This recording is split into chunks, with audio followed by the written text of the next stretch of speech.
Gotcha. How do you want to set this up? I mean, we've been talking about this for the past 5 years, man. Yeah, but you know what, man? There's a side of this where Apple gets their way. Yep. There's a side of this where customers get played. Yep. There's a side of this where the customer gets hoodwinked, bamboozled, and run amok. There's all sides to this. Probably the last one, Sneed. There's all sides. We got to talk about it. Yeah. I mean, so how do you want to tee this up? There's so many different ways you can start about it. Let's do price. All right. X. It's fit within the lineup, the iPhone lineup. Okay. And we could talk about like how we expect this to sell, customer adoption, and then what customers should do with the drop of this device. So substitutes, alternatives. Should they buy this kind of deal? Okay.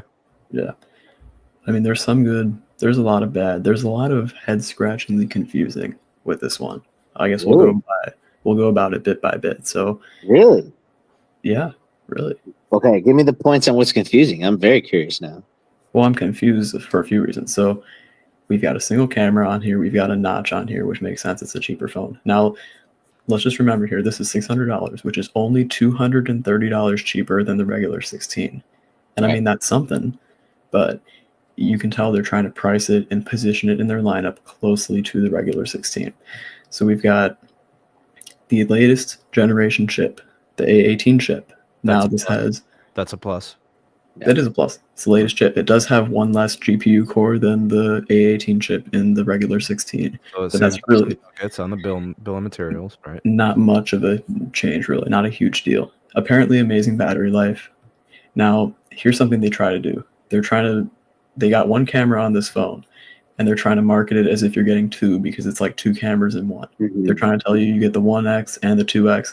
There's some truth to that. You get the 24 megapixel and the 42 megapixel in one camera. Well, yeah, the 48, yeah. Basically what they're doing is when you take a one-time shot at 48 megapixel, it bins the pixels to 24 megapixel anyway. So it's still higher resolution than phone is going to be basically free or as close to free as possible on all the carriers with no trade. This is true. We'll get to that. Before we do the pricing, we should go through the features and the hardware, right? Yeah, right. Yeah. Then we can kind of look at its position within the pricing. Right. Basically, they're giving you the body and the design of the iPhone 14 minus the second camera, and they're advertising the single camera as 2 because technically they're kind of slightly telling the truth there. It seems a little misleading, but whatever. You know, it's made out of the same materials as most other iPhones. Aluminum, ceramic shield, glass, which is Apple's own custom glass. And you're getting the action button on this phone, which is really cool.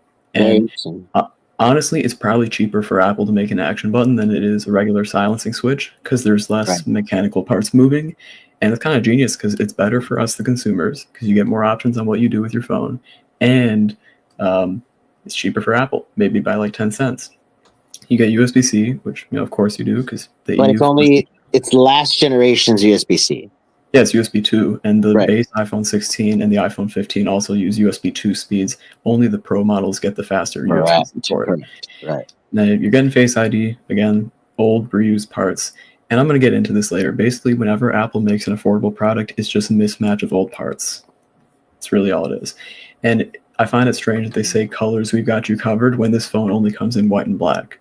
And no MagSafe. Goddamn, no MagSafe. And no MagSafe. Yeah. That's massive. No MagSafe. Go back up to the colors. Here's the brilliance of what they did. 2 colors, therefore you have to buy a colored case from them. Yep. Yeah. And these cases are $50. Yep.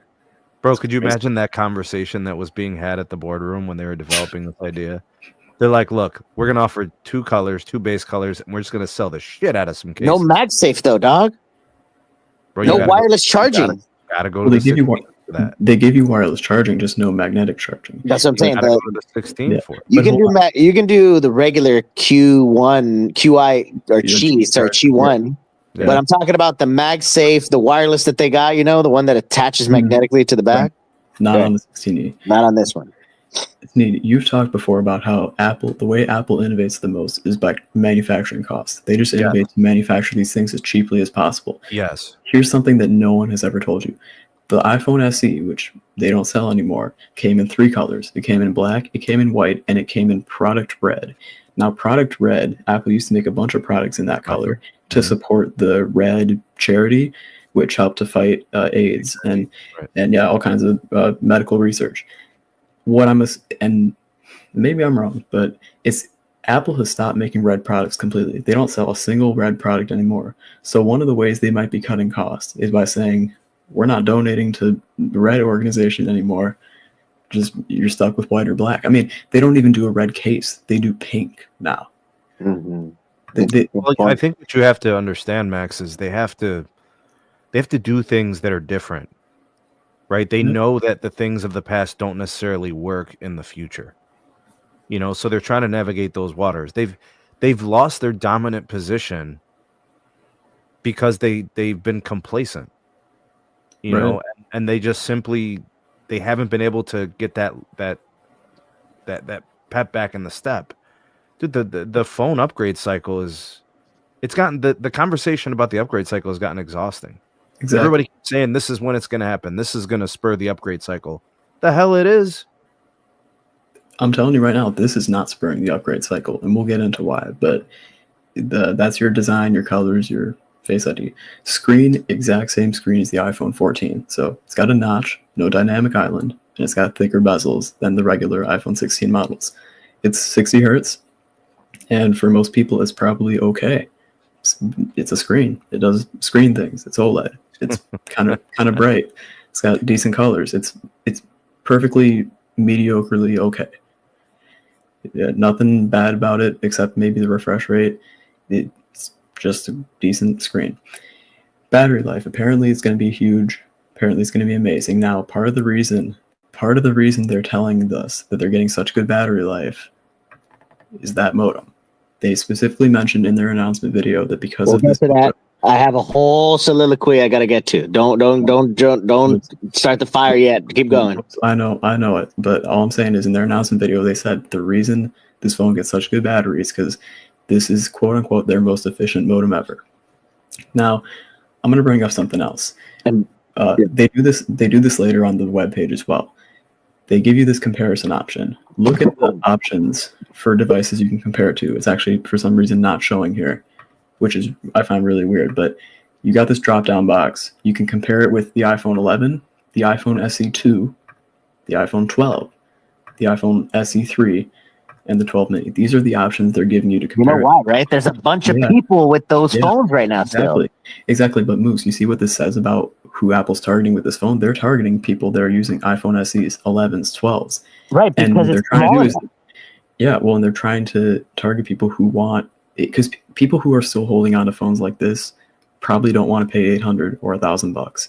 But what Apple's trying to do is they're saying, hey, now we're offering a more affordable option in our latest series that has some of our latest technologies. And so, they'll tell you this is giving you almost 10 more hours than a 5-year-old iPhone 11. And they're saying, hey, this is an easy upgrade option for you. It's affordable or more affordable than our other models. All right. A18 chip we already got into. Basically one of the fastest chips in a phone. Right. And again, they're only giving you the option to compare it to like an 11, an SE, or a 12. Not one of the more recent ones, because then it doesn't look as good. Right. That's another reason they're only letting you compare to older models, so that it looks like more of a big deal than it is. But yeah, not much else to it as far as specs go. Apple Intelligence, we've talked about this. It kind of sucks. Not really good. And the camera, again, kind of advertising the 2-in-1 camera. Satellite we're getting here from the A18 chip and the satellite hardware. And again, probably because they're reusing a bunch of iPhone 14 parts in this phone, which makes sense. So you're getting your satellite, you're getting your eSIM, you're getting your other stuff, right? And you're getting all your stuff, right? $600 for this one.